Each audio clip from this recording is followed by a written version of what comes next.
So I know you guys want to know what is inside her book, The Pattern Beneath. She's been doing a lot of promotions, I have.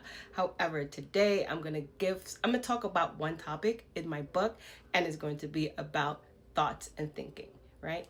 We all know that our thinking is always past, present, and future. We think in past, present, and future.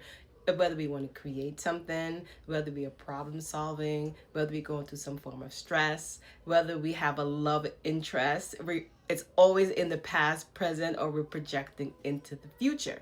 And then when you think about it, a lot of people would say to themselves, but Kelly, we all know that thinking is past, present, and future. That is basic information. And it is. Intellectually, yes, it is basic information. When it comes down to practicality, when we have to use that concept or use that information and apply it to our own thought process and thinking patterns, it become a little not that basic anymore, right? That's if we don't have the information and or the tools how to understand our thought process, which will eventually means that we're going to be understanding ourself. So let's dive in. So as of right now, I'm talking to you guys, so I have to be thinking to get the right words to articulate myself effectively to make this video. Nevertheless, all of the past information that I receive from independent studies or from academic studies, I'm retrieving all of that information from my past memory and articulate it right now to provide you guys, I don't know, something just happened to my camera, my light, to provide you guys the information and make sure it's accurate, right? And then I have to ensure that I edit the video, especially that light that just came on, to make sure that it doesn't look blurry, right? Or it doesn't look, I don't look crazy in it. So now I'm thinking about the future. This is happening in real times. I'm already thinking about the future. What am I going to do with that light process that just come on? So my brain went to the future like, damn, do I have to do this video over? And I'm thinking about that in the present, right? So that's like real life example that just happened. And most of us don't really think about this on a day-to-day basis. We just on autopilot. However, if we become so consciously aware of our thoughts with past, present, and future, then we can start making better decisions with our life.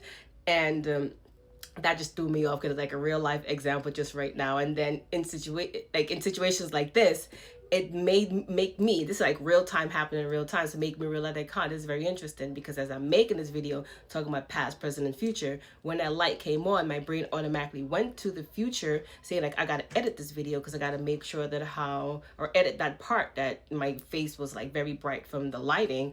I gotta change that so it can look more professional. It gotta look more clean. I have to make sure that I look good. So I'm already projecting on the future how my audience is going to be judging my video, right? And then in real time, I stop myself. Well, what are you doing, Kelvin? This is actual content in real time, right? So imagine when we're going through stressful situation and we can't pull ourselves out of that in real time, when we're projecting in the future and projecting in the past, and say, no, this is something that's happening in real times. What do I know? Can I do about this? How can I use this information to help me solve my problem? So this is something I'm talking pretty fast. I tend to talk fast. Gotta learn to slow down. But this is something I'm going to be talking about for the rest of the week. The concept of past, present, and future of thinking and thoughts, because for thought is a scaffolding for thinking, right? So once we understand that, then it will make it, once we understand and you read my book, it's going to be very easier for you to apply this information once you really understand the concept, right? And if you don't, you guys can always reach out to me, because I'm always willing to educate or come to the Bloom experience. Nevertheless, I'm going on and rambling on, but for the rest of the week, I'm going to be talking about the scaffolding of thoughts to thinking and the complexity of what makes us human beings. And that is our ability to think and have thoughts.